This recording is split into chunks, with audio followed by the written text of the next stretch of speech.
to a new edition of Seeking Heaven, the Near-Death Experience and Other Phenomena. And tonight we have a real treat for you. We have a near-death experiencer and a phenomenal spiritual teacher and speaker, which is Ingrid Honkala. And I want to read a little bit about her as we move forward. So I want to go through and explain a little things about Ingrid. Now, I did meet Ingrid. I think I met you, maybe it was 4 or 5 years ago at the INS conference. But since then, I've been following her career, and she's been doing phenomenal. So let me give you a little bit of background about Ingrid. First of all, she was born in Bogota, Colombia, where she lived with her parents and her 3 sisters. And as a child, she would make trips to the ocean, which she became mesmerized by then. By the ocean. And then later on, she was so obsessed with the ocean, she told her dad one day, she goes, I'm going to grow up to be a marine biologist. And she did become that.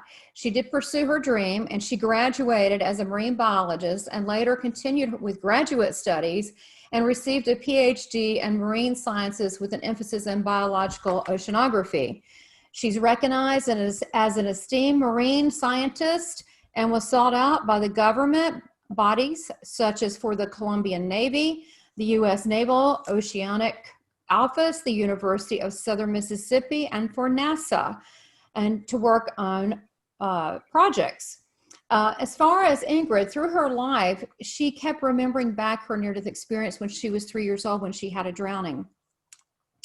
And during this time, she was surrounded by a bright, pure light.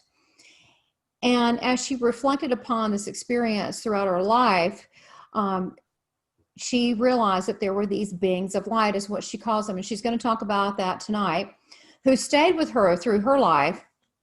And these beings have assisted her with guidance, wisdom, insights, even information on the future, or past life, and they're constantly communicating with her. Today, she is a acknowledged successful marine scientist. She's a world traveler. She's a proud mom. She's a mentor and a giver of the light, and she's helping others to become aware of a deeper reality and to reconnect with their inner wisdom and to divine love. Ingrid has a book out where she speaks about her near-death experience and her insights, and the book is called A Brightly Guided Life, and you'll see the link below on Amazon. She teaches us that noticing life's subtle signs, which there's signs all around us, I believe, and hopefully she'll talk about that tonight. Taking intuition seriously and having a forgiving nature, even in the most challenging times, that we can learn to be illuminated within. So I'm excited to have a chat with Ingrid. Thank you for being here. And I thought we could start with a little bit about how your near-death experience, a little bit how that happened, and then go into how it started coming out throughout life, because I also had childhood near-death experiences and they kept coming out, like it would not go away. It became more and more vivid. So if you could kind of start with that, and then we'll just take it from there. That's great. First, it's an honor to be here. Thanks for having me here. Definitely. Just meeting you on, oh gosh, sharing your light and enjoying your company. It's amazing. We have amazing conversations. Yes, we did. Our pre-interview was amazing, and we were like, oh my gosh, everybody would love to hear this. So we're going to hope we can recap some of the things that we were talking about before we actually got on the show, because I think Ingrid and I have great energy, and it's really fun discussing some of the things that we think about. So yeah, just kind of recap, because I know people have seen you've got so many near-death experiences out there, and I will provide a link. They can see the full story, but just kind of recap, and how did it pop through in life, and what are these beings of light?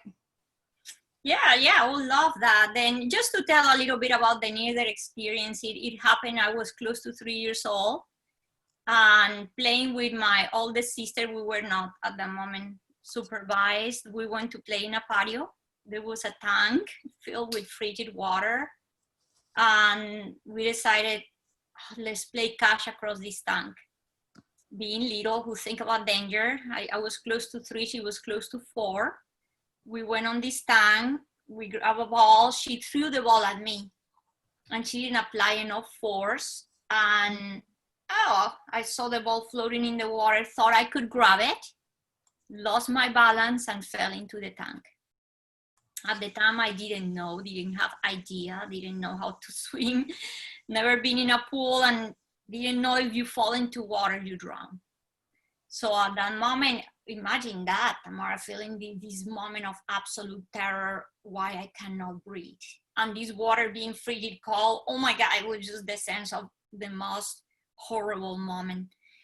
And in just like that, in just a blink, I went from that space of complete terror to one of absolute peace. And I'm just like, I didn't even know what happened. But it was that sense that I don't need to fight, I don't need to breathe, I don't need to escape out of this. I'm just free. I'm just calm, I'm just quiet. Now, in that moment, did you see yourself from above, like a lot of people do? Or how did you perceive yourself? Did you perceive yourself separate than your body? Did you go, wait a minute, I'm still thinking, I'm still conscious? Or what happened? Yeah, no, at that very moment, it was just that sense of absolute well-being.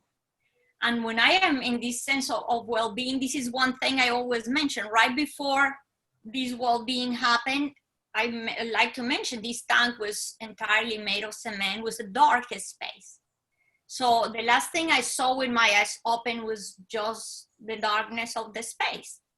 And then a light came from below. And it was a light that was soft, but was able to illuminate the whole watery surrounding. And the other thing I experienced was the absolute silence. Oh, this quiet space, so peaceful. My house was very noisy at the time, with birds, with dogs, with cousins. Oh, now it was like, oh, this feels so good. And now this light, and I started to see bubbles suspended in the water. And these bubbles were surrounded by light, and just with that childlike spirit, I started to chase the bubbles.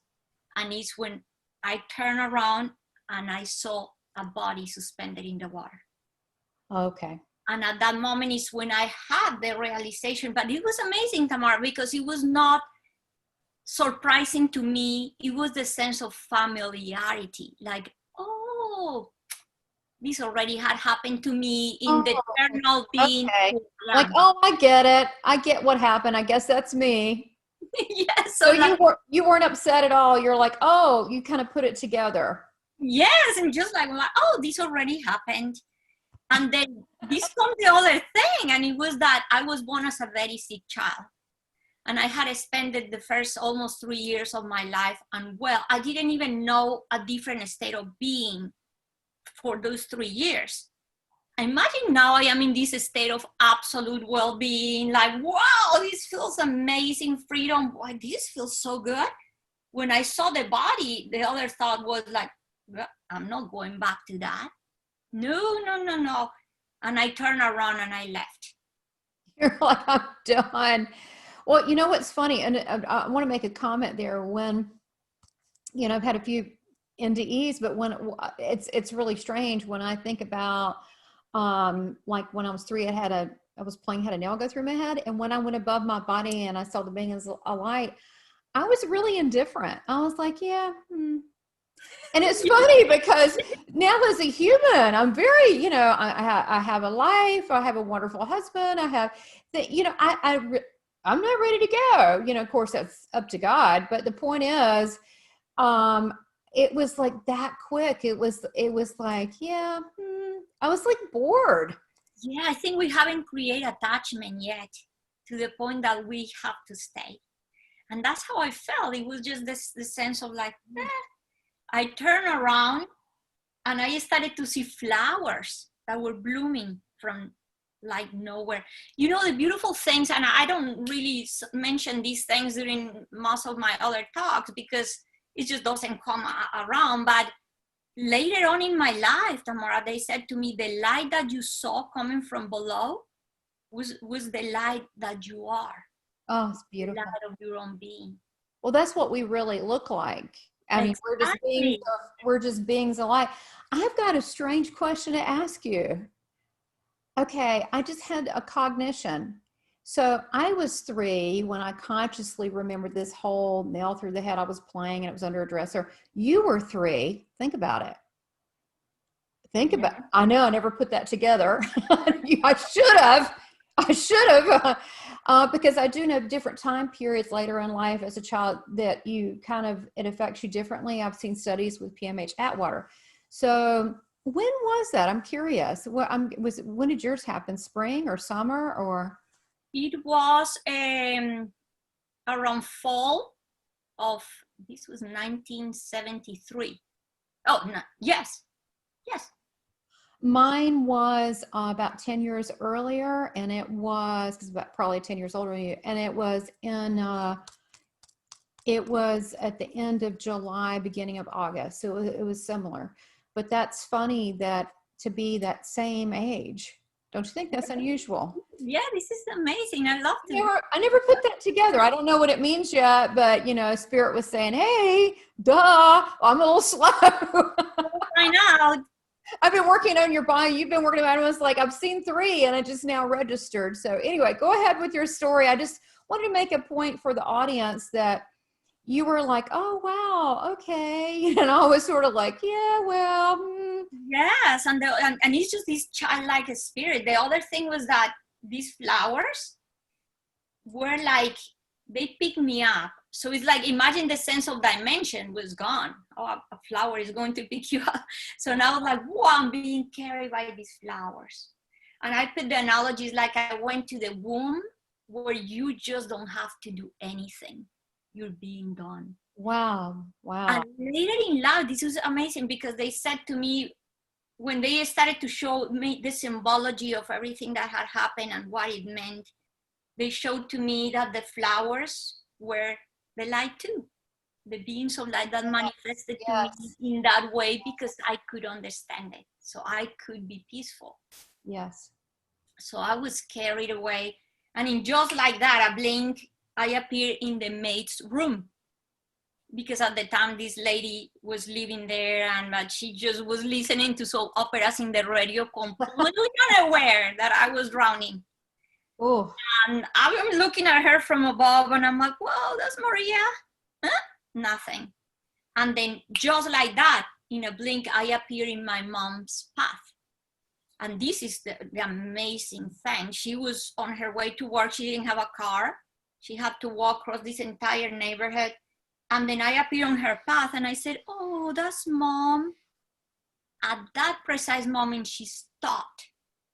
She didn't move forward. She did not even hesitate. She said, something is happening at home with one of my babies, and she started to run. So was that intuition that you talk about in your book and listening to it, your mother listened to it, whereas the maid was not even aware spiritually, not to judge anyone, but she was not aware. She wasn't, yeah. And your mom, so her reaction was like, something's wrong. Something is wrong. And I'm glad you caught it because actually later in life, this is what the beings of light said to me about the purpose of my near-death experience. They said, the purpose of your experience was to bring the message of connection. Because you just caught it right there. They said to me, look what happened when there is no connection. Yeah. There's no love. This lady mistreated us. There was no connection there. Look what happened with your mom. Love doesn't have barriers. Love doesn't have separation for dimensions. Nothing. Love is all. And then, of course, my mom at that moment, wow, knew. She ran home. And this is the other amazing thing. They said to me, look what happened. You saw your body and you decided to turn around and leave. Why? Because you were still in your ego mind, in the mind, I don't want that for me. But guess what? That was not the plan of the universe. The plan is that you were going to come back. Reason why you went to look for the maid and you went to look for your mom. And I said, oh my God, really? I got it. And I said, then why did I waste time going to the maid if I could just go directly to my mom? And they say, because that's the teaching we wanted you to bring. That's the contrast.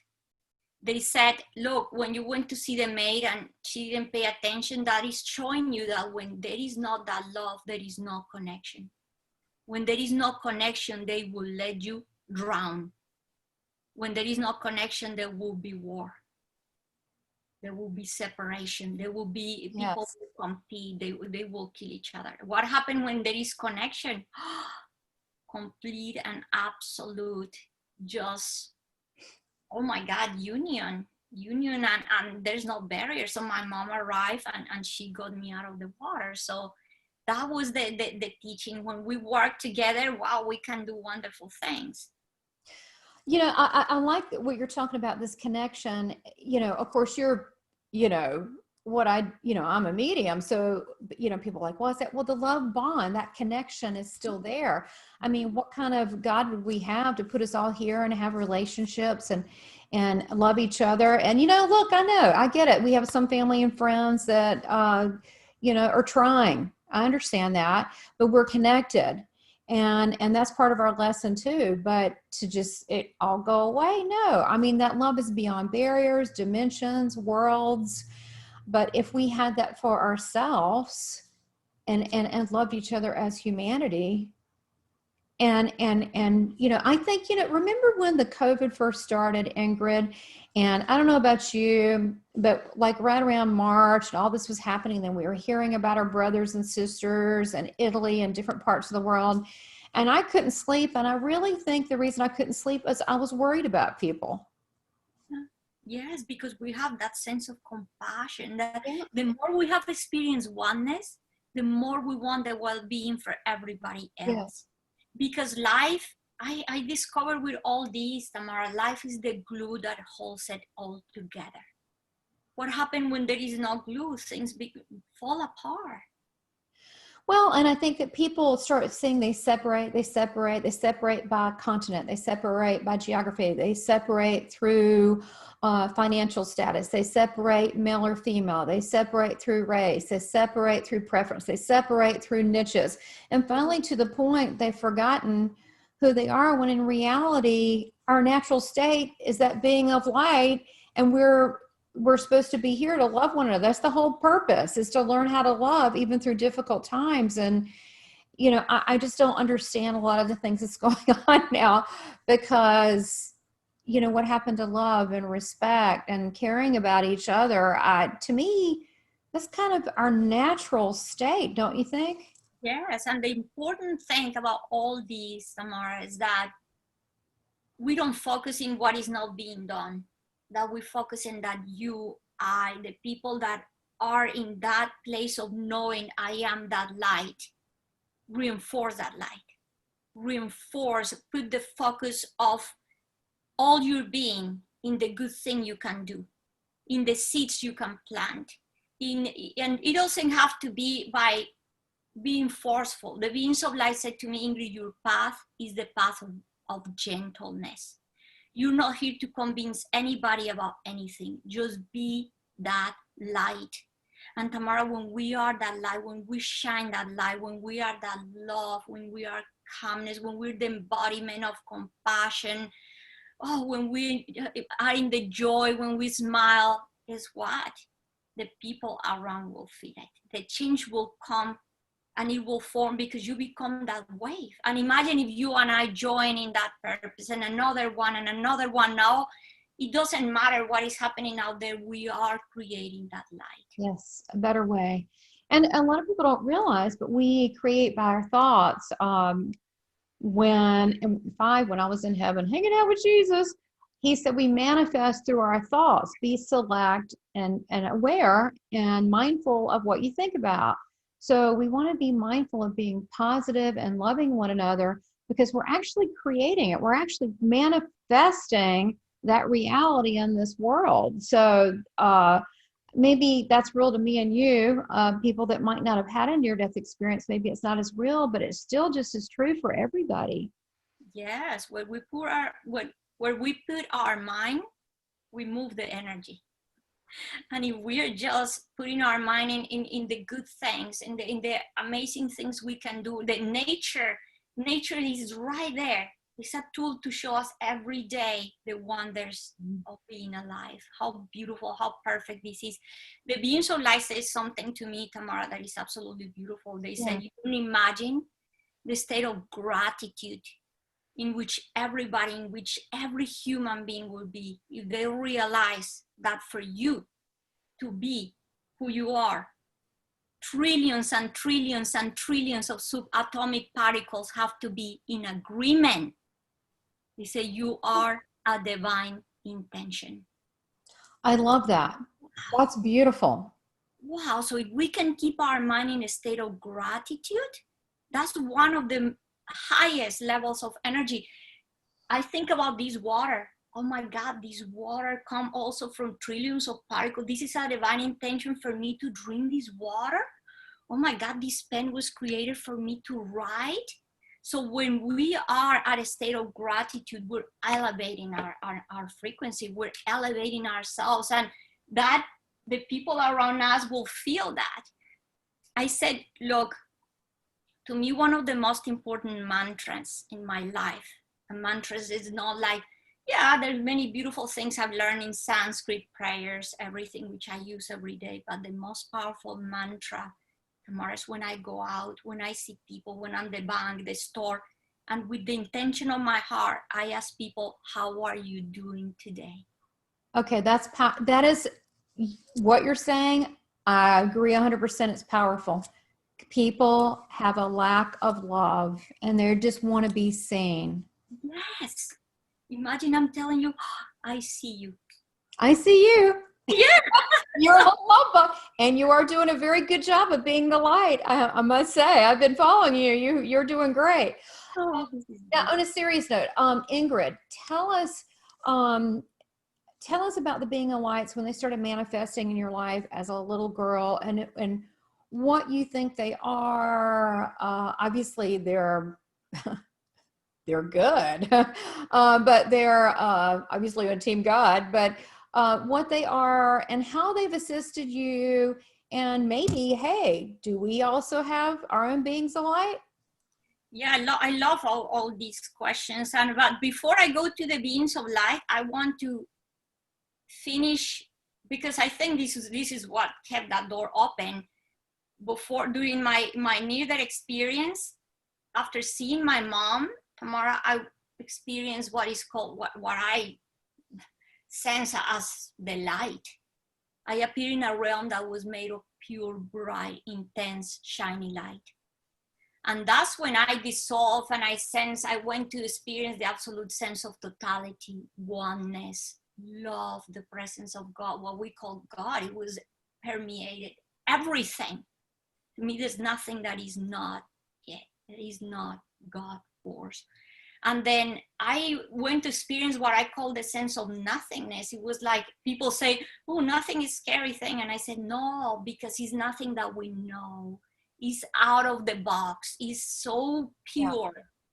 So, oh my God. So it was that sense I only can say is the wholeness. Is that place where you're experiencing absolute presence and just pure consciousness. Well, to me, another word, what I felt, and I know it's not human, so it's hard to explain, but we've all been there. We've all died. Here we are again. Hello. So on some level, everybody does get it, but it felt like complete. Some people say home, but I felt completely whole, wanting and yearning for nothing. I felt, and you might say oneness, but it felt like a completeness. I mean, I don't know. What did you feel? Would that word fit? I love what you're saying, because this state of wholeness is the sense of being home, the sense of like, so incredibly well. The love was more love than here. Oh, welcoming embrace is like, wow, now you're just swimming in the ocean of love. Well, which is a little kind of sometimes a bummer, I think, for a lot of near-death experiencers coming to Earth, because it is a lower vibration, but we're here for a reason, and we need to honor our purpose and honor our life, because we're not here that long. But it is a higher frequency for sure. There's no love that I've experienced in this life, and I've experienced a lot of, you know, great love, you know, for people and by people, but it's just not human. It's the only thing I can say. It doesn't feel human. Yeah, and you know, with all this, I have come to realize that with all the experiences, Tamara, that there's 3 levels of giving. The giving that we do for the sake of us, and it's when like, yeah, we are ego, I give you because I'm receiving something. As we mature and awaken, we start realizing, wow, it's the giving I do for the sake of others. So it's a more altruistic way of giving. And the more you awaken and you go back to the core of that love, the true love, is when you realize, wow, is the giving that you do for the sake of God. Well, we talked about earlier the pre-show, and people are like, what is this pre-show? That was us talking. That we talked about that very thing about, you know, being in that place. So we, you know, absolutely, I'm in agreement with you. You know, and it's funny, a lot of near-death experiencers, once they either recall or go through it, I mean, and I tell people, I always make a joke, say, well, I haven't had one. Well, you don't need to have one to appreciate life and wake up to what's important. But, you know, chances are from when we're born all the way to the very end, you usually just don't, I mean, it could happen. You could just die, but usually there's hiccups along the way. I call hiccups before you go out, and there's exit points. So, you know, most people are going to experience something, and at least hopefully we're able to say it does not have to be scary. It can be something otherworldly. But tell them, I know you were really involved with far as being a very successful marine oceanographer, but as you recall this, and we were talking about being service to God and agreeing to doing that. I was making jokes about it. We were talking about, I said, yeah, well, we all kind of agreed to sign up to do our part. You know, I love, and anyone can do that, you know, for being to, you know, to basically serving the good of all, you know, being the light to the world, whatever that is. So how did that change you with your career? Because I know you do this full time, you're a professional speaker in the afterlife, and you do many other things, but I know that was a great love to you. Did that value system shift as time went by? Can you explain that? Yeah, and this is incredible because this is a decision that we make, but we make this decision also when we're ready for it. Incredibly, I was still working with all the big organizations, and at the moment I was working with the US Navy, and it was all, I was representing the Navy all over South America. I had a really good job, an amazing career. I was doing incredible, but it was the moment where I had what I call 10 years ago, a big awakening. We can talk about that. Yeah, we want to talk about it. What is this awakening people are talking about? But okay, we'll go back to this awakening. Okay. So then I am like, whoa, in this state of like so much clarity, so much connection, vibrating so high. And then is when I am in the big organization, and I said to the beings of like, what can I say or what can I do to help these people? And is when they said, the answer was incredible, because they said to me, do or say nothing. And we go back to what we were discussing before. They said to me, the light of your awareness is all they need. Be that light, shine that light that you are.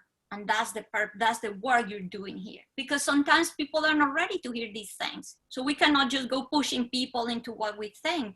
But if you're loving, if you're caring, if you're, oh gosh, this enjoyable being, oh, you're already transforming, you're going to transform the atmosphere around yourself. Well, it's your presence. But you know what? I just had an epiphany of something you just said.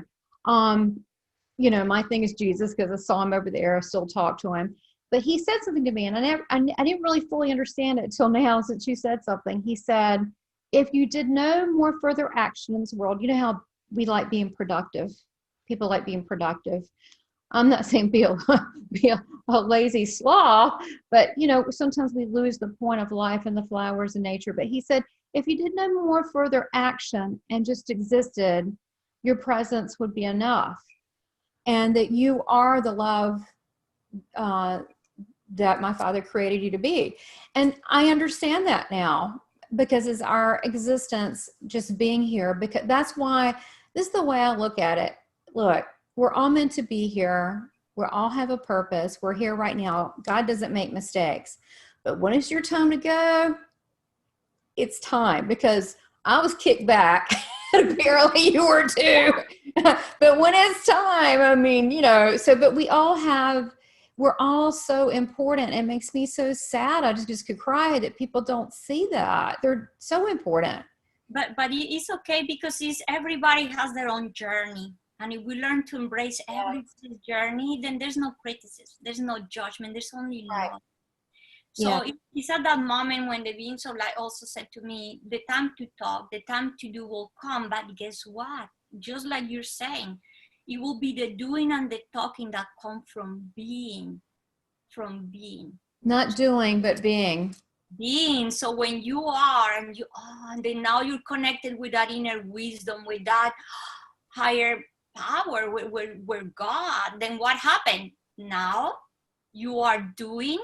Is the doing that comes from wisdom, is that doing that comes from being. So now you know the answer, you know how to resolve this, I know, and you come with solutions. You stop being the problem and you become the solution. I like that. Boy, that puts responsibility back on people. It's funny, this is going to eliminate so many self-help classes, and you're like, oh, all I have to do is what Ingrid said, is just be, well, you know, Jesus told me, be the love you were created to be. But I missed that. He said be twice. Be. And so instead of do, we're busy trying to do stuff to be. He said just be it. So I guess that's our birthright. We just get to be it. We just get to just be the love that we're meant to be, whatever that is. And even the projects I was doing with NASA, with the Navy, all that was coming from that place of being. So I created incredible projects.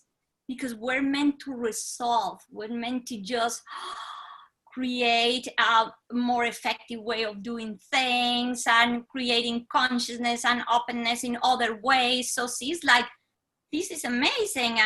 But answering your question about how these things went with what I'm doing today, there was a moment where my book came around, the idea of writing this book that I never thought I would write. But when the time came, Tamara, there's nothing I could do. I mean, I say, I'm not going to write that book. I feel it's egotistic to write about me. And no, I mean, the book manifested in the way that I say I didn't write a book. I said it wrote itself. Because if I didn't write it, oh my gosh, it was like, no, I couldn't sleep. I could not think, okay, I'm writing this. I will write it, and I kept writing, and I kept writing, and I actually wrote 170,000 words, which have to be reduced to 70. Books there, I just have to work on that. For someone that said, I'm not writing a book, you wrote a book, all right. Yes, it was incredible. And then it was this place where I started to feel so uncomfortable with what I was doing. And I'm like, okay, I'm done with this. I'm done with this, and I'm done with this. But it was hard, because imagine in the mind of my parents, I was so successful as a scientist. In the mind of everybody, you are at my job everywhere, and I'm like, what is the pressure of how I end this thing to start this thing that everybody was, what, you lost your mind? But the moment came, and there's just, when that moment comes and it's so strong, you cannot stop it. And Tamara, I went to a trip, and I was in Costa Rica, and at the moment I went into the ocean, and I got trapped by waves, and these waves were very strong, very high, and I just thought, incredibly, I thought I'm going to drown again. Like, it was my first near-death experience, and I'm like, and I couldn't just get out of these waves, and they kept tossing me to the bottom, hitting me. And at that moment, I felt the hand. It was my husband that pulled me out of the water and just saved me right there. But then now I was standing at the edge of the water, and I am in this state of awe, because throughout the whole almost drowning thing with these waves, I did not feel fear. I felt the absolute sense of trust. And then I am out there and I am looking at the horizon and I think, wow, God, I am ready to serve. Oh my gosh, you're bringing me to tears. Oh, I could feel that. That's beautiful. So the symbology of the whole thing is no matter the waves, no matter you being tossed at the bottom, no matter what will happen when you're ready to serve, that power will talk for you. So that gave me the strength to leave the job, to do everything else I did later and just put all my energy to serve God. But the one thing that you're saying is a massive spiritual lesson, full of wisdom. It's hard. Sometimes it's hard to do, but actually it's really not hard if you just do it. And the very thing you did was surrender. Surrender. I love it. I said, when I surrender to death, I live. When I surrender to pain and suffering, I heal. When I surrender to what is, I found myself. Because when I am not resisting, I become whole. That's with everyone. Yes. And for me, I guess that it was funny, something similar. You're much nicer than me. I think I was a pain in the butt, but I was in advertising for 27 years. I'm giving away my age, but it wouldn't work. I was miserable. I'm like, but see, I wasn't as astute as you. I'm like, what the heck's going on? Why isn't things working anymore? You know why? Because I had greed over there and they were calling me in for service. It was time to go. And I had to really humble myself. I ended up losing my business because I would not listen. I wouldn't listen. But it happened to me. There was a moment that it was so much the pressure of like, I was ready to serve all of it, but at the same time, it was like always thinking, I don't want to hurt my parents, my husband, my everybody. Sure. And it took me a little time, and to the point that I ended up sick in the hospital because I didn't listen. Oh my gosh. And when I said, okay, I get it. I'm quitting the job Monday. And when I went to what happened? Okay, so you're hard-headed too. So I didn't lose my husband and I didn't lose my house. I didn't lose all my skills, but I did lose my business and it was kind of sad and all that. But it's because I wouldn't listen. So I didn't go to the hospital. That probably would have been the next step. What happened to you in the hospital? Yeah, there was a moment that the beings of light said to me, I heard it like with the clarity of it all. I said, you have to slow down. It's time for the next. But how am I going to do that? Oh my, yeah, I will. I will. Okay. Then one day I'm driving my car. This is amazing. And I'm over speeding, but I didn't even realize that I was not even because how busy my mind was. And then a police stopped me. I am like, what did I do? He came to the window. He didn't even say anything. He said, you were speeding, over speeding. And he said, all I want you to do is to slow down. Oh my gosh. Okay. So maybe I'm not the most hard-headed one because you had them send a policeman, which angels love to come in the form of police. So who knows if it was a real policeman and to say, slow down. Shouting, yes. When I got it, I'm like, okay. Oh my God. So I said, I'm going, and he didn't even give me ticket, nothing. And he repeated it twice. Oh no.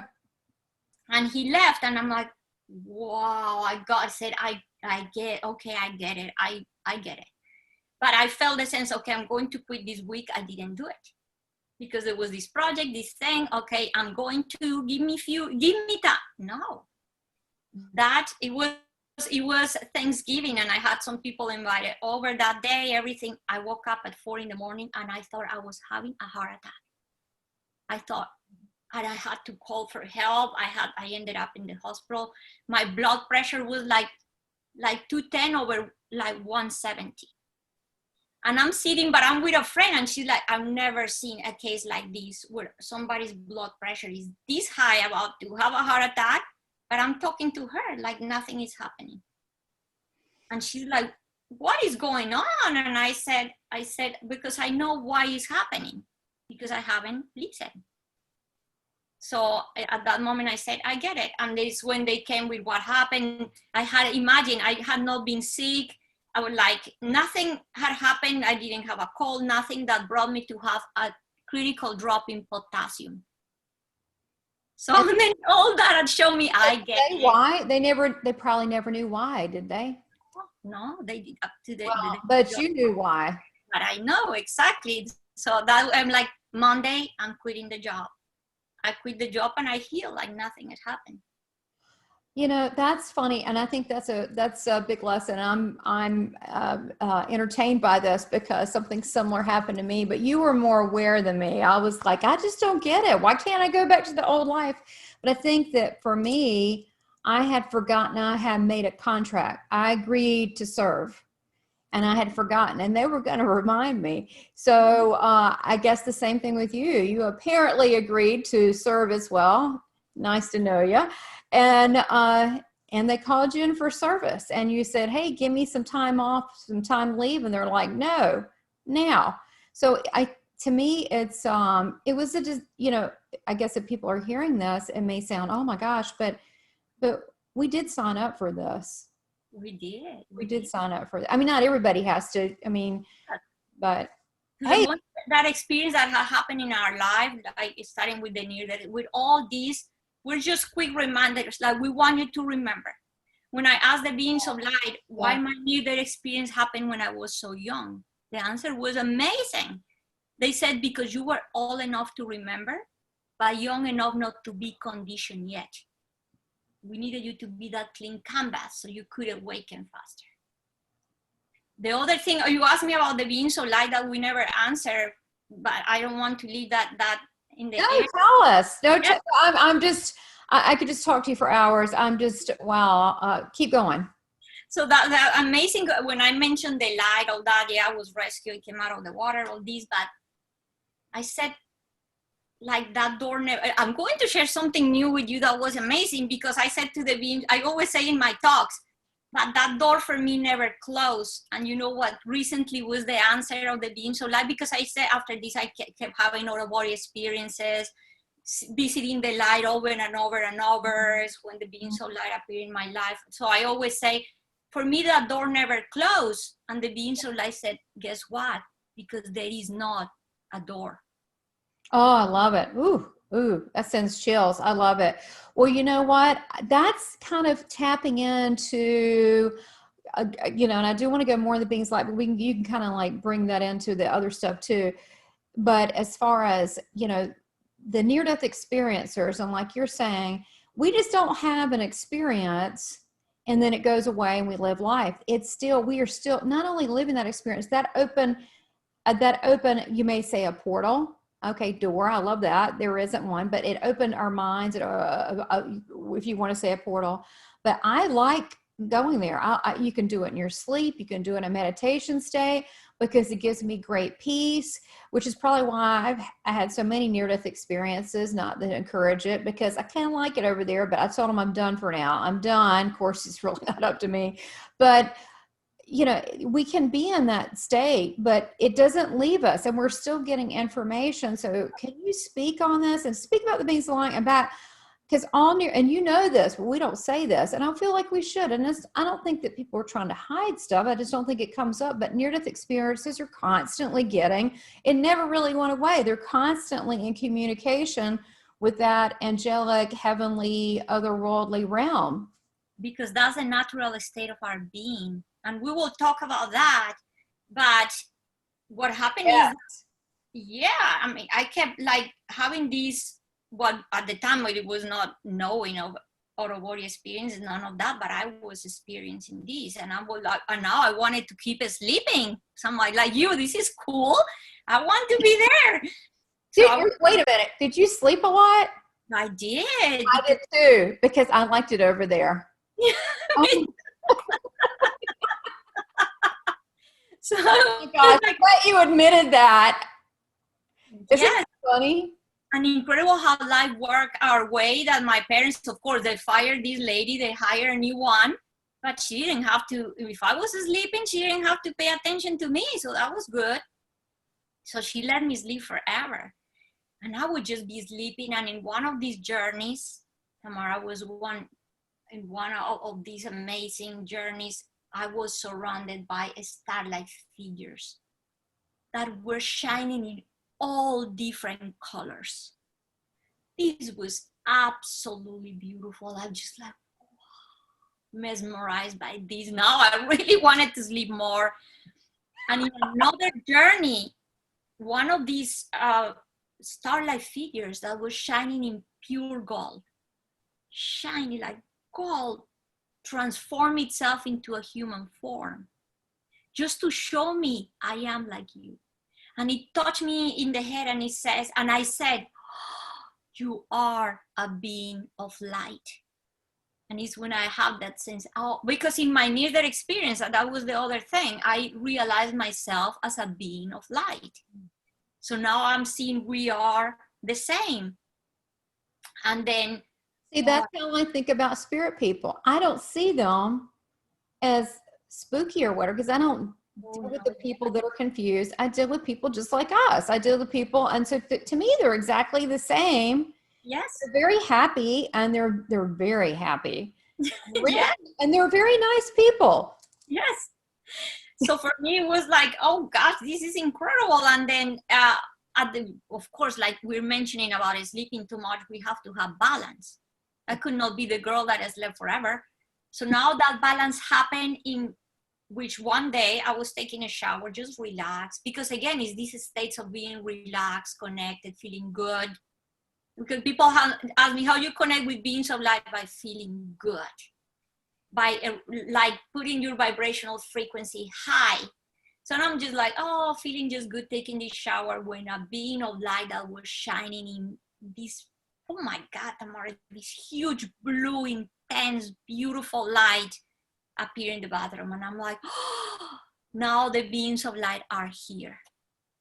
And they started to appear everywhere after that. Like I could see them everywhere. And it's when I started to heal, because I reached the point where I was angry of being here. I didn't want to be here. I had abilities that I didn't have before. I had awareness. I couldn't relate with other children because I thought, what happened to these people? Right after my near-death experience, with just almost 3, I could read and write. I could resolve mathematical problems. I could put together complex puzzles. So I came, and for me it was the sense I don't need to learn anything. I'm just remembering. So of course I felt so different that I didn't want to be here.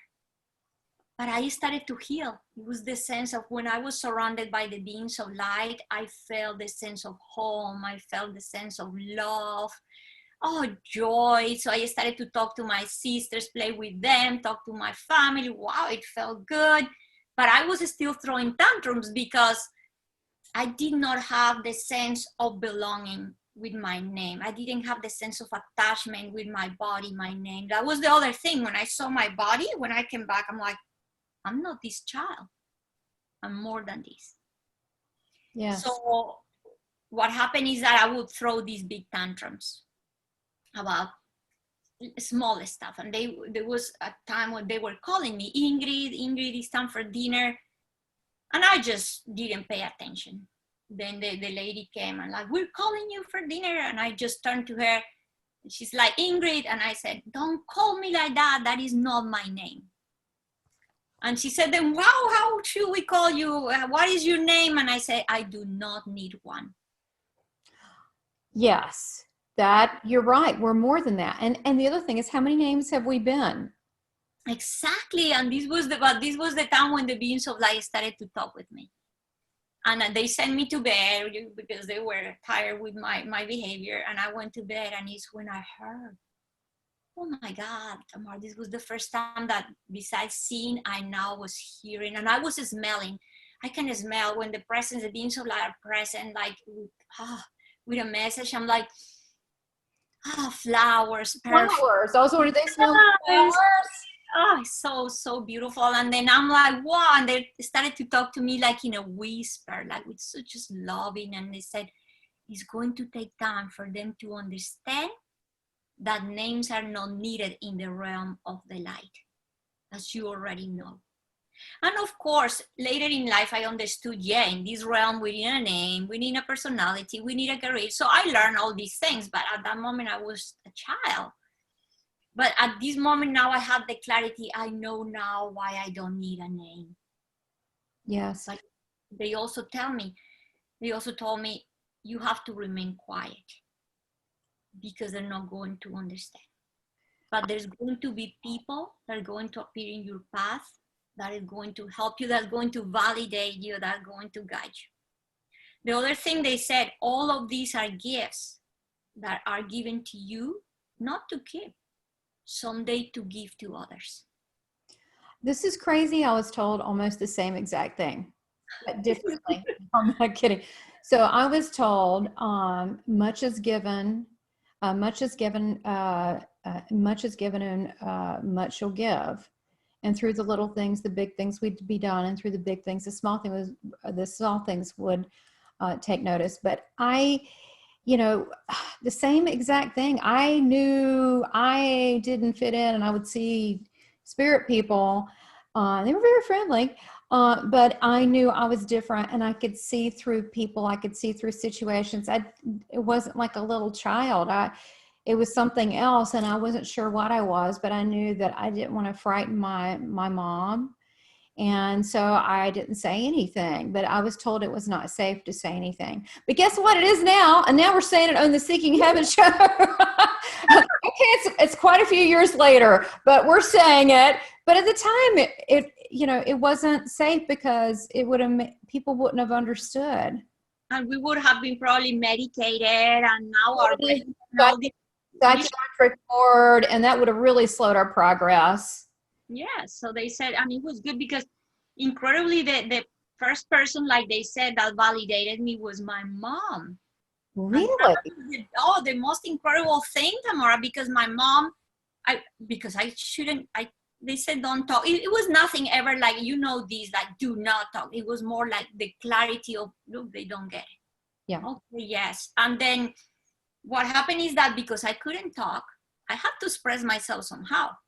So when I was now in kindergarten, I was drawing beams of light everywhere. Like I was painting like starlight figures everywhere because it was my expression of it. And it's when we also realized that I could see auras because I was painting auras everywhere. I just thought everybody could see these things. You're so pretty. Then I am like, in the school doing all this, and the teacher was kind of curious, like, what is going on? And I was also, they already perceived me as this strange girl because I wouldn't talk. I was just contemplating. I was quiet. I was observing. So I was already strange.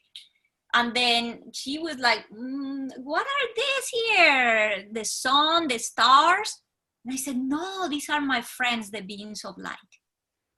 Then she's like, what? And I realized, I should not talk about this. And then she's like, what? And she said, I'm going to call your parents, because she thought I was having imaginary friends. Oh my goodness. Okay. So my mom came to school, and then she started to show all the drawings. And I was so desperate for someone to believe me because they were talking about it.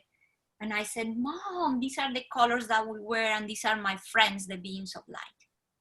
And my mom made me these big mom eyes, like pretty much like, be quiet. And I just went quiet, and I was just so sad. My mom didn't want me to be in trouble. She said, the teacher, this is just a stage. We'll work on it. Bye. Yes, that's good. And on the way back home, I was so sad. And it's when my mom says, I believe you. And I'm like, well, of course, it's starting happy. And I'm like, what? And she's like, yes, because I also see things that others can't. I said, what? That is wonderful. How cool is that? That she came clean with you. Yes, and she's like, well, what? What is it that you see, Mom? And when she revealed to me that she could see a spirit since she was about 3-4 years old. She probably saw you as a spirit. Yes, I bet, because my mom was incredible. And she's like, I just had to learn to be quiet because the Catholic teachings didn't allow that. She lived with 2 aunts that were very religious, and they would say that she was lying. She couldn't talk about these subjects. So she said, and now she reinforced what the beings of light has said to me. She's like, you can talk to me, but for the rest of the world, you have to be quiet. Oh, that's beautiful. So she became your safe terminal, your first safe terminal. Now I'm curious, your grandmother, Was it ever revealed she was also like this? You know, it wasn't my grandmother, but it was a sister of or an aunt of my grandmother. Really powerful. So powerful that people will line up blocks and blocks and blocks. They would go see her. Yeah. Yes. Yes. So it comes in the family, in the bloodline. So now I know how I'm meant to be born there. Like, okay, it's okay. It probably gave you a lot of clarity that like, why am I here? And blah, blah, blah. And then when that happened, you go, oh, okay. I have to learn from her, because she learned to fit into this world, but still maintain her gifts. Yeah. So, for me, it was my mom knew I was different. And it was strange, because it's funny, you're telling me that you were very quiet. And of course, you're not quiet at all. I mean, you're very verbose and this and that. And you know, you can really speak about anything. But I was quiet too. I observed, and for me, it was a time of learning, because I wasn't sure where my place was and what it all meant. But my grandmother was the safe one for me, and I think she was like that. She was like that, but she had to keep it quiet because of the time. You know, people would think you're crazy. So, and you know, incredibly, I am still that person. I have the capacity to share. But I also a person that go to my space of being in silence, of being quiet, of being calm. And that's the other thing. The next person that came into my life was my mother. So it was my other, my grandmother, and on that side too. But it was a different thing. Look at how beautiful this is, because with my mom's side, it was already the open connection with the spirit realm. And with my grandmother, was more like the part of a human looking for awakening, a person looking for the light. And then she came to me and brought to our house teachings that she was raised as a Catholic, but at the time she was a very rebellious woman. She wanted to be more, she wanted to understand more. And she started to study other teachings, other religions, other philosophies. So she brought to our house all this knowledge about Buddhist, Christianity, other ways of Christianism too, but Hinduism, the I am instruction, all these, and now my grandma just became this source of knowledge for me. How cool! What a cool grandmother. She was awesome, and grandma and I became best friends, because I said, Grandma, you're the first person that talked like the beings of light. Oh, that just had to have warmed her heart. Yes, so she taught me to meditate when I was 8 years old. She taught me how to meditate. She knew, like, use this mantra. She just told me about the Om, and I just would repeat it. And and she said, see how your mind goes a state of calmness. Oh gosh, yes, Grandma. And later on, because I was still feeling, of course, with her, I felt great, but with the rest of the world, I felt so different. At school, I felt I didn't fit. I was this alien. So when I was 12 years old, I told my grandma how sad I was, because I was it was so hard to be so different. And I said, I wanted to actually, the sense of wanting to not be here, wanting to die. Yeah. So she told me to, she brought me to a Buddhist temple, which was unheard in Colombia.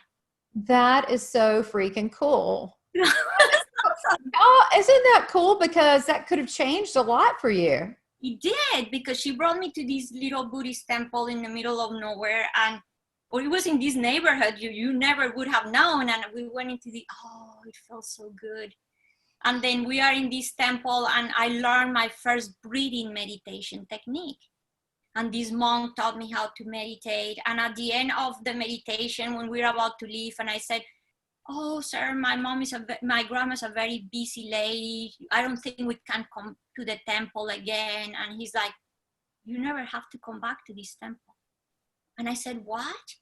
And he said, yeah, because you already have a temple. And I said, why? And he said, like, yes, you are the temple. Okay. So wherever you are. Oh, you're going to make me cry again. Oh my gosh, this is beautiful. And your grandmother, I mean, God just perfectly put these amazing people in your life. Yes. So he said to me, wherever you are, in any place you are, you can practice this breathing meditation technique, because you are that temple.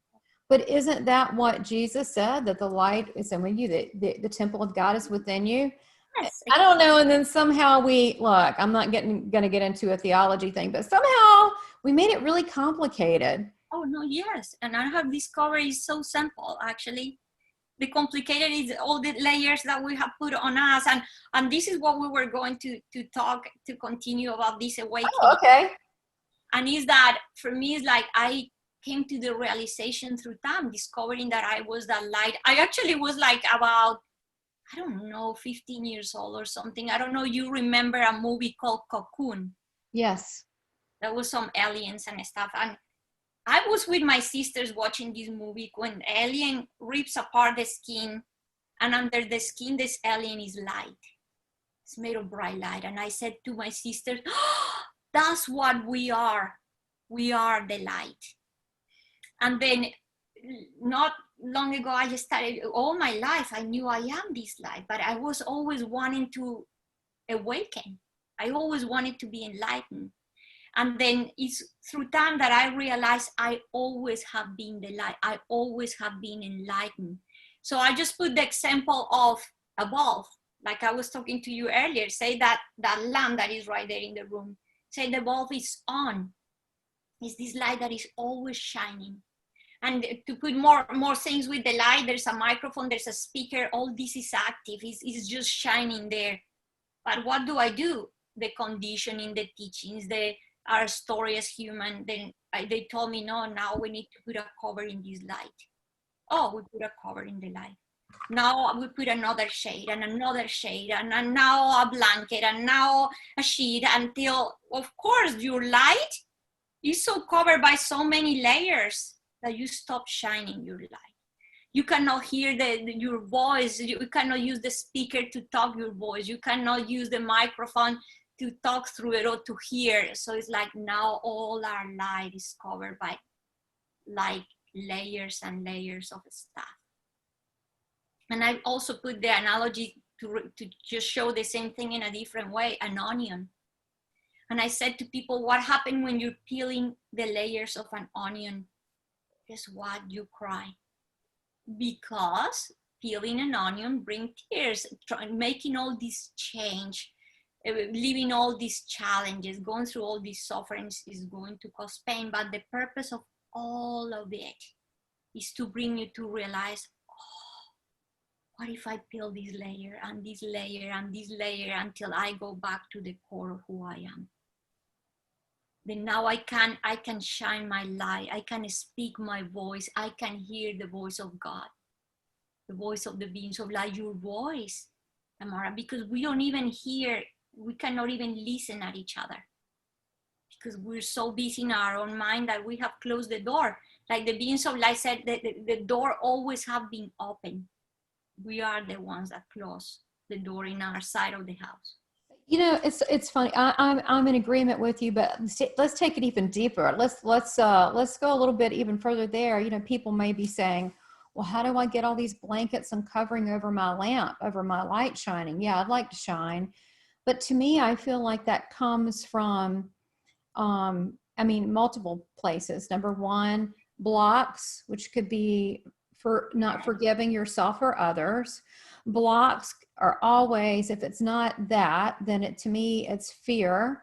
People that are afraid. And usually fear is not real. It's just the fear of, if I shine really bright, people won't like me, or, you know, so I'm better at being a version of what people expect than shining brightly. But that's a lie. That's not true. And I think that then over the years, then we have teachings that, you know, from our family and generations and ways of thinking that maybe aren't in our best interest, that we should reconsider what those are.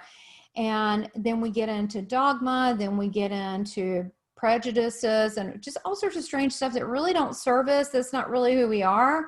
So I think those layers of the blanket is through life, it can cover you up and then you're trying to find your voice. But to me, when I hear people that they want to be more themselves, but then they're afraid at the same time, maybe speak to that, to those people. You know, that's funny. I wanted to share an experience of how I realized that fear was not real. there was a time when I went diving. I am a scuba diver, and I went into this cave, and look at the life present to us in so many symbols. Life is a symbol. And I decided to go to this diving at night in a cave, and the entrance of the cave was about 100 feet underwater. But this cave was very narrow.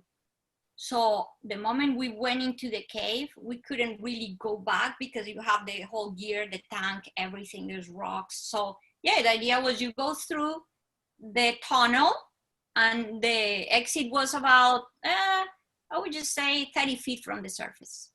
Mm-hmm. So, okay, let's do all this thing.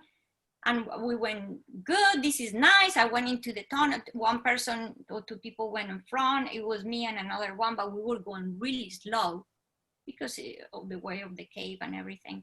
And we're slow inside, and there's a moment, Maren, which I started to feel petrifying panic.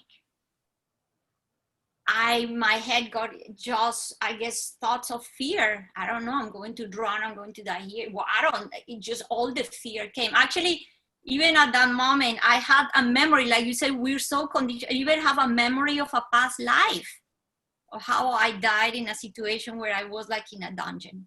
So it was like all these came into my head at that moment, and I was in absolute fear. And at that moment, I hear the inner voice that said to me, that fear is not real.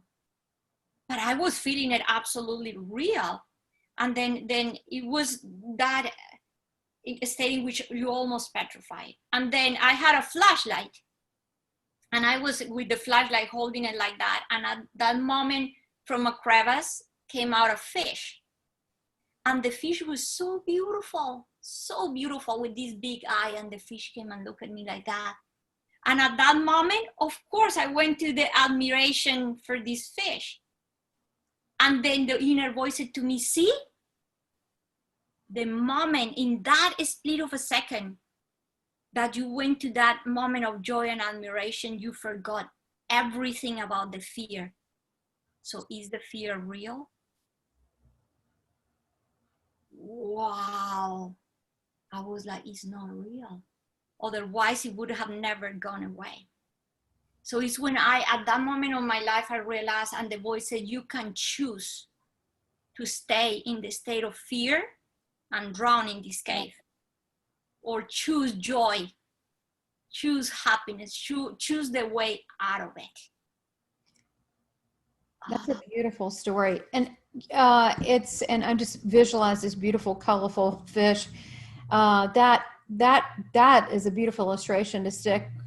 I mean, it'll stick with me, but I'm sure others. But we talked about before the pre-show, people are like, I want a copy of that pre-show. But we talked about the fear, and about how fear, many times people dwell on whatever that fear is. It could be public speaking. It could be some people leaving the house. I don't know what it is, but whatever that fear is, that it becomes so thick that it becomes real. And when in fact, it isn't. So, and I think that goes back to when you're talking about your meditation, and then just being an appreciation of your life, the breath that's in you, the things that you have a roof over your head. When you go to that place and then realize that everything is a choice, you don't have to do anything. But I found very few things are actually really fearful. Haven't you found that? They're not truly, I mean, if someone's standing in front of you with a gun, that might be actually a threat, but odds are that's probably never going to happen. I mean, most things are not fearful, but they're fearful because we manifest it, and that's where we need to control ourselves. So speak on that, about getting into people into that state, which might be a good time if you're willing to do that, to go into maybe even explain just simple. I mean, we totally want to have you back if you're willing, maybe in the fall, and then we'll do some more, maybe some spiritual work. I mean, I don't know what will come up. We'll just, roll with it, whatever's needed, but explain your process for that.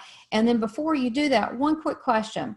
So how do you explain to people, if you go, we're beings of light, but then you have beings of light, then what are angels? What are like people like Jesus, ascended masters, and the elders, and blah, blah, blah.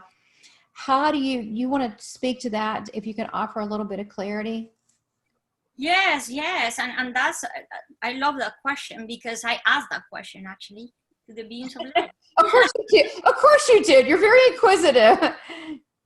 So I was little when I, at 6 years old, I started to see what we call spirits too.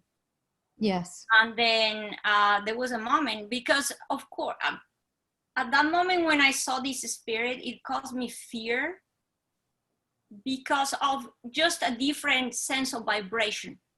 Yeah. So I didn't understand, and it sounds like fear. So it's when I asked the beings of light, I said to them, what is with these spirits? Because they cause me fear. And the answer was beautiful, because they said, I thought they were going to say, yeah, we're different, blah, blah. And it's when, oh no, the answer is beautiful. They said, that thing that you call spirits, you and us are all the same. Yeah. That's what they told me. They said, you are it. And honestly, we actually were a spirit in our near-death experience. Yes. So why wouldn't spirits like us? Because we kind of were that. They kind of know that. But in reality, when you remove the cocoon, that's kind of what we are. So I don't know why people are afraid of that, because that's what they are. That's what we are. Yeah. So it was like, with the realization we are all the same. And then I said, my mom, because I had this also discussion with my mom, and I said, it's when my mom said that what I was seeing probably were angels. And I said, no, Mom, because they don't have wings. And then my mom said, they have to be, because we only knew the Catholic teachings. So I asked the beings of light. I was about 6 years old, and I asked them, my mom said that you are angels. Is that what you are? And the answer was the most, oh my God, amazing thing, because they said, we are, but first they say, you can call us whatever you want. And we are what you want us to be. It was this sense of how compassionate the universe is, that it manifests to us in the way that we can digest it, understand it, go with it. But this is the other thing. Later on, when I learned about ascended masters too, I asked them again, later in my life, are you ascended masters?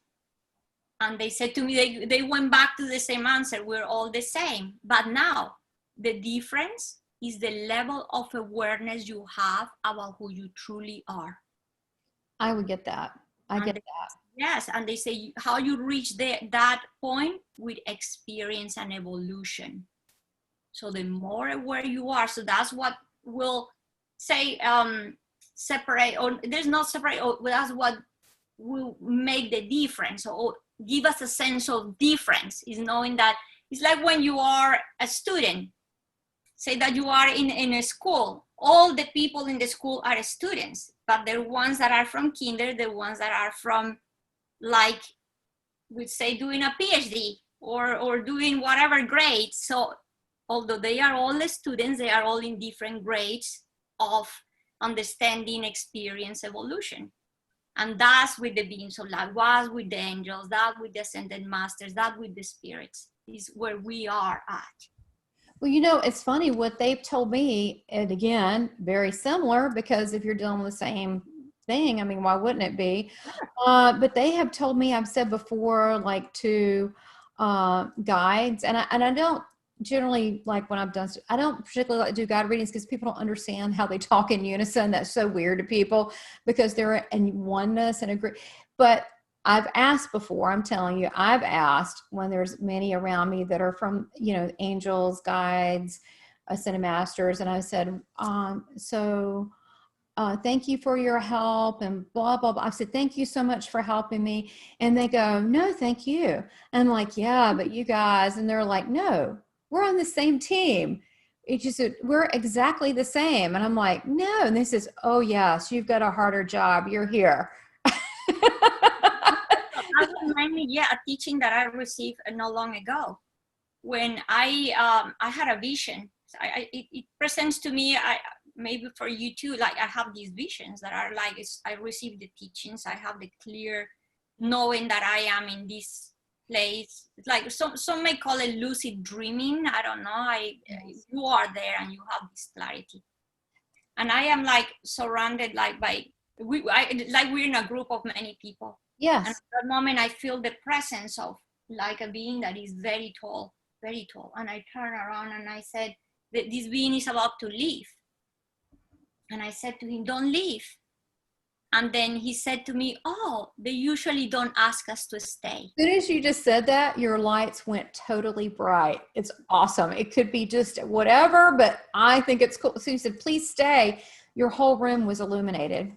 I love that. Yeah, because they said that. They said usually they don't ask us to stay. Then, oh yes. Oh yes, stay. I like them. I like living over there. I like talking to them because they're a higher level of vibration. It makes you feel good. It makes you feel happy. yes. And it's love. It's a love vibration. There's nothing weird. It's a very pureness to their intention. It's so beautiful. So yeah, that moment we're in this whole, like I said, a huge meeting, and there's this kind of, to say like a ceremony, and the ceremony, everybody had to kind of like bow, like go down. And when I was about to bow, because I guess I was doing what everybody was doing, he put his hand in my shoulder and he says, do not bow. And he says, he was giving me a teaching. He was telling me, he was not talking about humility. He was talking about oneness. He says, bow, because when you bow, you're thinking that there's someone bigger than you. And he says, don't bow, do this. And he opened the chest like that, and it was like the heart chakra was connected to the light, and he says, you are it. When you go to the Father don't ask you to bow, the Father embraces you. Because you are that light, you are it. That's beautiful, which is similar, not the same, but when I'm saying, oh, thank you, and they're just like, it's kind of the way I received it. Their intention was, they were very confused while I was saying that. They're like, we're doing the same thing, we're on the same team, but it had to do with oneness, and they did not want me to appear as less than them. And if anything, they said, it's tough here, and it is tough here. I remember being a child and I did not want to be here. Yeah. And I had to work through it. I had to work through what it was like to kind of be human. I think I'm okay at it.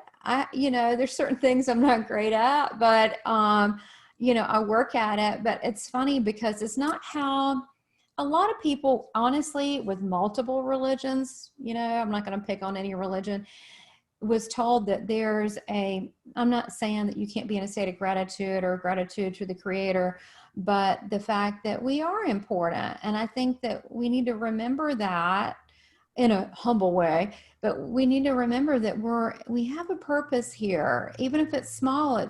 You don't know that amplifying effect, what it has on people. Or what about if you're just at a restaurant and say, hey, how are you? And really strike a soul connection in that 5 minutes. Maybe that person was thinking about suicide and you stopped them.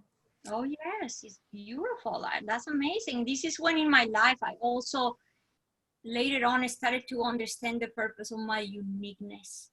Because like you said, I couldn't accept myself. Why am I different? Why I'm not like everybody else? It brought a lot of suffering.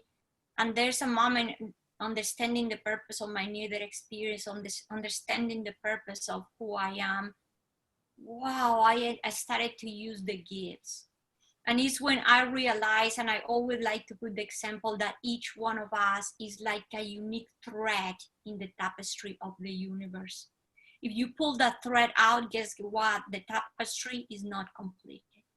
Like if you have the puzzle of the universe, if that piece that is called Tamara is not there, the puzzle will never be completed. That's how important we are. I love the example of the fingers of the hand. I always bring it up because I always say, if you cut this finger off, what can it do? Nothing. But look at all these fingers, all unique, but working together is that they have the power. And despite of being all unique, they are all attached to the same hand. So I said, it's uniqueness that encompasses oneness. We're here to work together. We're here to just complete each other. I totally agree. And it's funny that I had a lady priest once give me that example of the hand, and it was similar. And I just sat there and looked at her. And then it's funny, I've had another example where Jesus was saying that, you know, I am your hands, I'm your so-and-so, and how they work together and how spirit works through us, and how we need to trust that too, that the divine source of all is working through us, because that's kind of where we're from. So I think people need to back to that surrender and trust that they're not always just moving their hand, not to creep people out, but we get help. You know, we get a lot of help. We're not here alone. And I tell people we're not alone. Sometimes I get it. We feel like we're alone. That's the whole, I mean, that's kind of the whole point of being on planet Earth, is to find our way back and to appreciate and be one with the Creator and love people. But while you're here, you know, it can feel lonely. And the other aspect that you mentioned is about the not just the separation, but not wanting to be, you know, in this world because it's difficult, because of the suffering. You know, and I was told that when you haven't, it's so funny. I have to tell you, my relationship, like with Jesus, he's very funny. He's kind of sarcastic with me. I mean, some people might not, I'm not trying to be sacrilegious, but my personality, and I was like, this is really difficult. And it was funny because he said to me, he goes, okay, so you didn't think enlightenment came, now you're aware, you're starting to wake up, right? Because it's levels, that there, you were not going to see suffering and experiencing suffering. How are you going to be able to relate to people without that? And I'm like, wow, really never put those two together. Right? Like, people get upset they're suffering. That's sort of the nature of being here, right? So we can learn. Experience contrast. Because if you don't know what you don't like, how you can know what you like? Is the only way, is the way to experience that other, oh, okay, well, this wasn't this way, let's try this way. And the idea is not to get trapped. I would call it the cul-de-sac of suffering, the story of me and why me. That's when we get stuck. But the moment I make the decision, God help me see, that is my prayer. My prayer is always, God help me see, because I cannot see. I don't ask God, change this, change that, make me another, put me somewhere. I always ask, God help me see.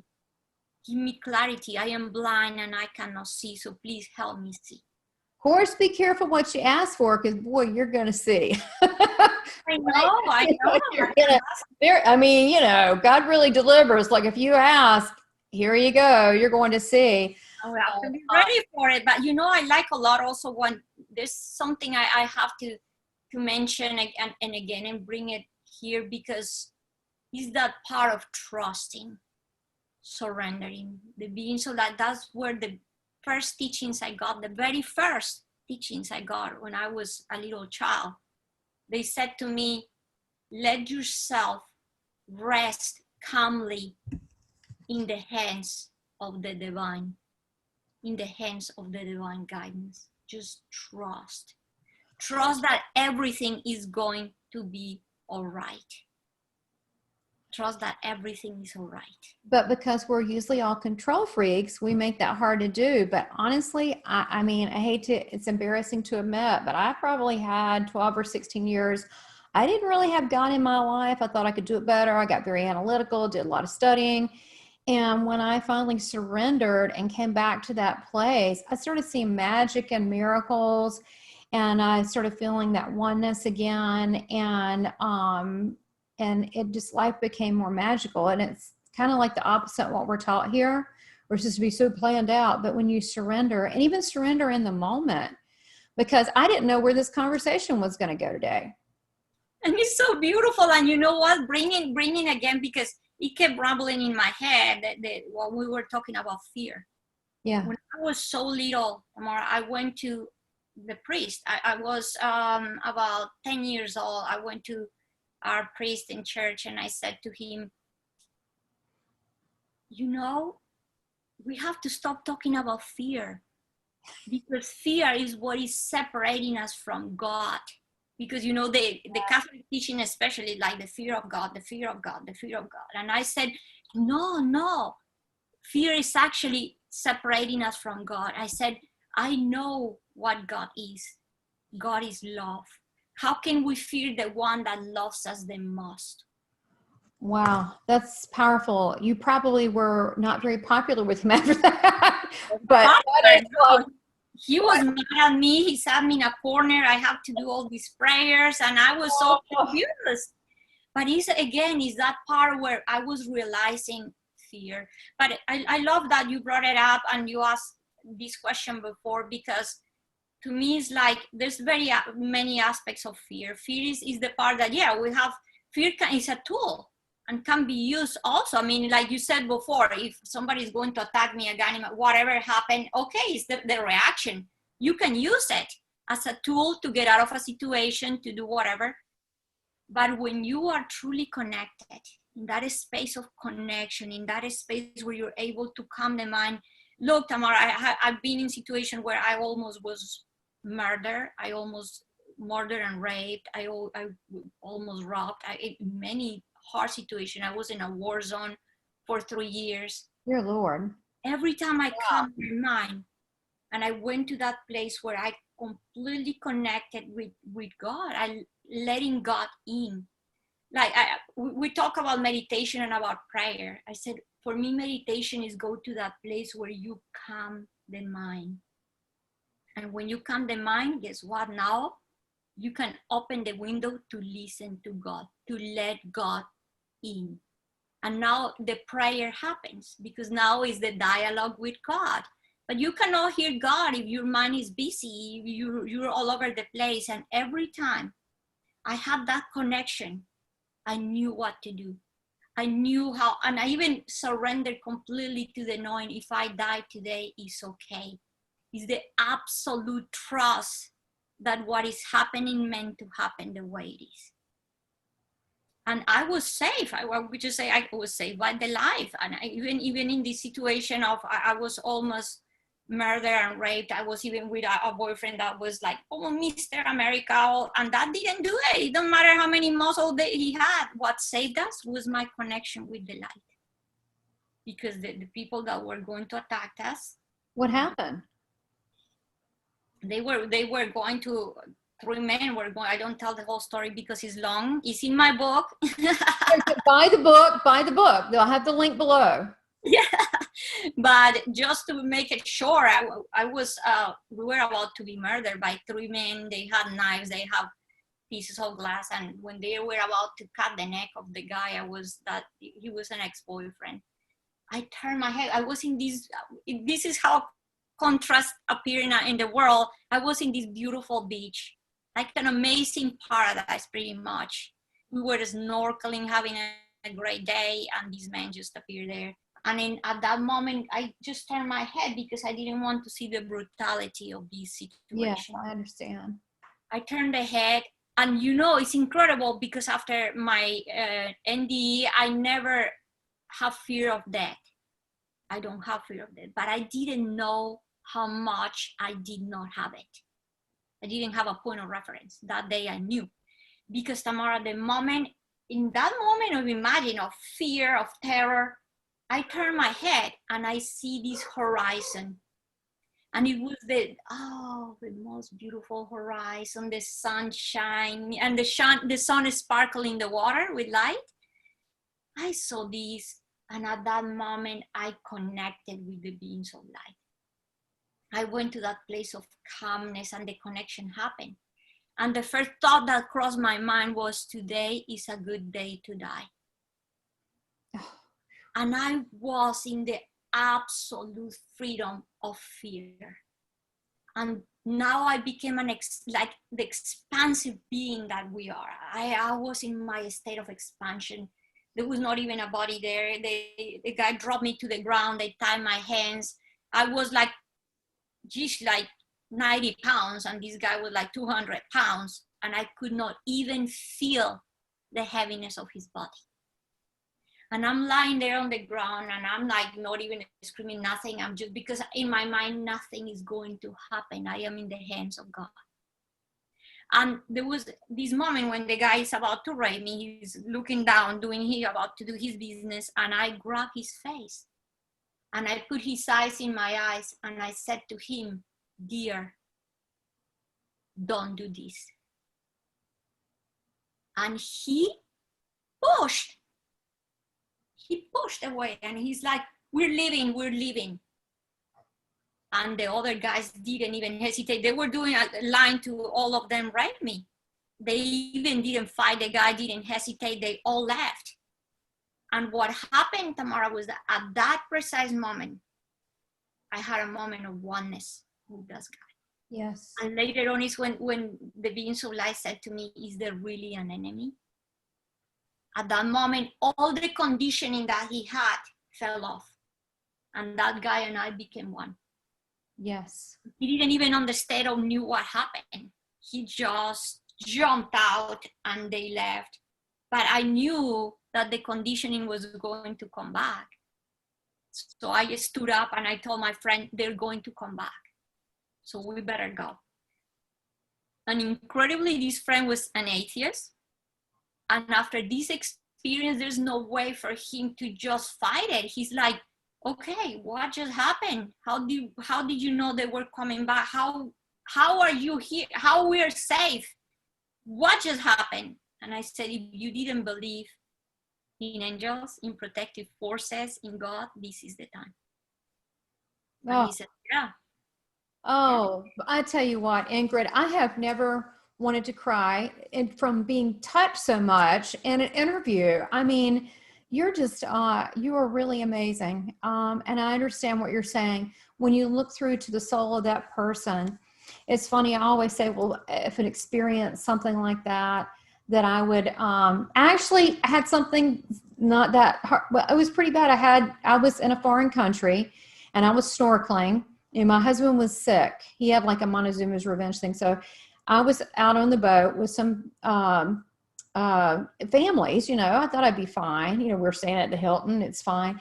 And I go out. So they take us further out. So there was a guy, he looked normal. He looked like a normal person, but he as what happened, he said, look at this, look at this. We were out in the deep ocean. We were not we were in the deep ocean and he pushed me away and he tried. And apparently I was told this whole time I'm getting information. He does this to women all the time. He was going to rape me in the ocean. My husband was nowhere. He was back sick at the hotel room. And what I did is like, people that know people like us would make sense, but I gently, it was very gentle, brought back, and I finally got him back on the boat. I talked about his dreams, his passions. I ignored the bad behavior and talked about his family. I said, I bet you're a wonderful father. We talked. Sure, I could not get off that boat till find the last thing, right? And I finally said, well, you know, and I made him, this is so crazy. He went from trying to rape me in the water. It's so crazy to giving me a gift of like, I mean, I thought if you fight, you'll die, you'll drown here, he'll kill you. And he gave me a conch and I made him feel like he was important in life. And he thanked me for meeting me and shook my hand. And I'm thinking, and I got back to the room and my husband's feeling good. Like, how'd it go? And I'm just like, you know, I just need some quiet time. But it could have been potentially really bad, but I made him, you know, I connected with him as a person. Yes, yes. And when people feel that they're being seen, it stops. That conditioning falls away because that's just false. He's not a rape. I mean, obviously he's a rapist, but he is, but in his source, he's not. But deep down below who he truly is of being a light, he's not that thing. And he probably wants to be free of it. Quite honestly, nobody likes these lower vibrational things, right? They don't like that. They're enslaved by them.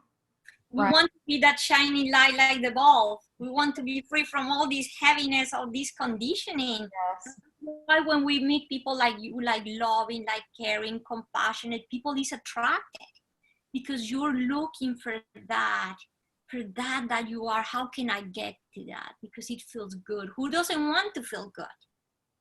Yes, and to be truly why they're here. So, I mean, I definitely would love to have you back on in the fall, or maybe we can just do a segment on getting rid of the fear and about surrendering to the light, and really talk about how to start unraveling that onion, and not being afraid of it, but embracing that beautiful person underneath. I mean, I think people are afraid they're underneath, they're going to find something they don't like. That's a lie. It's going to be great. We can talk about how to learn to embrace the fear and what can we learn from it, because it's when we start talking to, why are you here? What is your purpose? Then you start peeling layers. You start discovering all these shadows that you didn't know were there. It's what is called exile. Oh, we have so much more to talk about. We do. And I think it would really help people, because I am just getting, I don't know about you, but I'm getting so many connections and bam, bam, bam, bam, that I think that could help so many people as far as, where to go from that. Because I think there are also instances like we didn't plan to talk about, being me or possible rape situation. But it's about difficulties in life, and we don't know when they're going to come or what form they're in, and about if we stay connected, we are not left alone. We're going to be helped. And even if we're told, occasionally I will hear, now usually I don't get it that way. I usually just get a knowingness, but occasionally I have heard, an exact phrase. I may not hear it, the words, but I will hear an exact, like, stopping phrase. And I've before been caught in a really hairy situation, and I didn't know what to say, because I guess I'm kind of sweet. I was like, oh my God, what do I say? What do I do? And they told me what to say. I said, and I just repeated what they said. That's not appropriate. That's all I can think. I just said what they told me, because for me, it's been like that too. It's many, because people say how you talk to them, like, it could be annoying, it could be a download of information, it could be a complete clear voice. It's saying, giving you direction, or telling you. I have even got things about people being sick and being misdiagnosed, and I get the whole, this is what is happening to this person, or I am in a difficult situation, like you said, say this right now, and I just repeat the words and I get out of the situation. So it's just beautiful. It's just, but I think the key of all this is go back to that place of calming the mind, the place of learning to calm the mind, the place where use nature, use whatever you can, sitting in the quiet, even if you spend 1 minute, even if I said to people, what about you just close your eyes for 1 second, even if you're in the bus, in the traffic light, and just breathe and realize I exist. Wow. Yes. And we should be so appreciative, because we're really not here that long in the history of course, we apparently keep, that's another topic, we keep coming back. Why we agree to that when it's so awesome over there, I'm going to be honest, I don't know.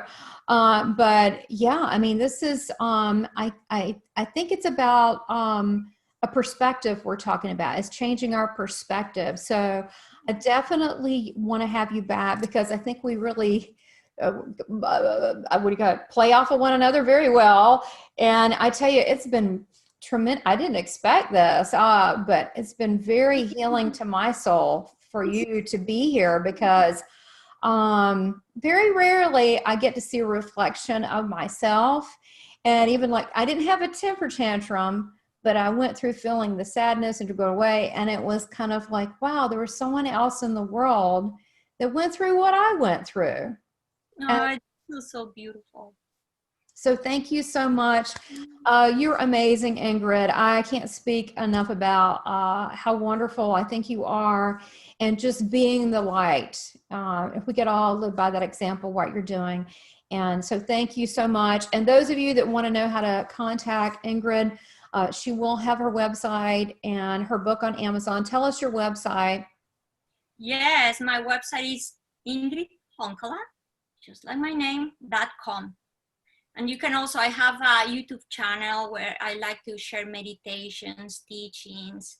And I also have, yeah, the other media, Facebook and all the Instagram and Twitter. And another thing that is beautiful, there's an application called Mind Dive that can be downloaded completely free in your phone, in your tablet, and it has the most beautiful, we're creating it for everybody, especially in this time of COVID, for everybody that is at the verge of feeling that they want to commit suicide, that they are about to lose their job, that they're in desperation. So share these with anybody you feel that need that help, because we're creating incredible meditations, incredible ways to feel better, to calm the mind. So the application is called Mind Dive. Yeah, spell it out. Mind, M-I-N-D? Yes, and dive. Oh, just like diving, like you dive. Like diving, Mind Dive. Yeah, so just go dive into this ocean of calmness, of greatness. And I was going to also mention something before we go, and is that when you mentioned that we will get together again, that make it happen, I got the validation, because a huge being of light just in the room, and it was purple, which is the symbol of transformation, change, that we can help, we can all that be the change in the world. Thank you for saying that. And it's funny because last night before I went to bed, I saw a purple violet color in my room. And it's funny because usually St. Michael, if I see it, it's more of a bluish. But this was more of a purple, but it was stronger, like a strong purple. I feel like, I mean, Metatron, who's the symbol of transformation and change, not that we're, you know, different than angels, any of us, we're all helping out. But I feel like I saw that last night and I went, huh. And so now you saw that too. That's funny. I feel the presence of the masters me too. I mean, I'm so high. I can barely do this interview. I'm like, usually, because I'm so high. Remember what I said, when near-death experiences are together that resonate in the same vibration, that we feel this oneness and this high. And you don't have to have a chair in front of someone. I mean, we're spirit, right? I don't need a chair to be in front of you. You could be in India. It doesn't matter. The beings of light show me this picture now, really, before we go. They show me pillars of light all over, not just in the planet Earth. They show me pillars of light that were holding the structure of the universe. And they show me how each one of us, the awakened beings, the beings that have realized I am this light, turn into these very bright pillars of light, and say that you and I meet. Now we have a thread of light that is connecting us. Yes. And another thread of light, and another and another. So all of us are forming this net of light. So all the work that we do, the more we connect, we become a big flame that is able to just illuminate. And if we agree upon making a better world and getting rid of these dramas of arguing over things that honestly really don't matter, then we can come together in a more meaningful way, and we can create actually a place that we can have fun and love each other in. Yes, exactly. Be joyful like children, playing in the playground and having fun. Let's do it. That's what you know. What does Jesus say? Be like a child. I mean, it's because people get so serious, right? They get so serious in life, and they have that child playfulness. And I think that's. I love when I see that in someone who's elderly, because I'm like, they got it. They totally got it. They never lost themselves. You know, the more I am into all this journey, the more childlike I feel. And the more free I feel. I'm like, why to be serious? Let's just be in this state of joy. Well, you know, when I was a kid, I was not like that, but I'm like that now. It's like I went to Disney World as a kid. I was a serious little, you know, a kid adult. And now I'm like, whoa, people say, you don't really care what people think. I'm like, I really don't. And I'm like, because I feel like I can own who I am and I can be that child and not guard it anymore. I can be that being that I was supposed to be. And maybe it will help, maybe free someone to, so they can truly be themselves, because there are no shackles. They're only the shackles you put on. Take them off. And you know what is, yeah, the beautiful about what you're saying, and that proves then that is not the age. You can be any age and you can have this awakening and go back to be that child. And no matter if you're 100 years old, 90, 70, is not, because it's not your biological age. It's just go back to that place of, well, our soul is eternal. It is forever and forever and forever. And so we have a long time to play in the sandbox. So we might as well have fun doing it. And I'd like to have people to have fun with me doing it. So we'll continue these very elevated conversations, because I'm telling you, there's so much, I'm feeling it. And I don't always feel it, but there's a lot more. I don't even know what it is, but I'm all excited about it. So I want to immediately, when we're done, get you put back on, because I know people are going to be asking, because you're awesome. And I love how we just free flow with this, because to me, it was real, it was raw, it was from the heart. And it was, honestly, I didn't expect to get anything out of it, because I just love being around you. But I really feel so validated by hearing your story. It was similar to mine, that I feel so validated. And I thank you from my heart. No, thank you. Thank you for having me here. And oh gosh, for giving ourselves and everybody the opportunity to be together, to share. Absolutely. Well, you have a blessed night. You know, I think the world of you. I'll get this up, and then we'll go from there and set up our next one. Thank you so much. Yes. Bye. Bye.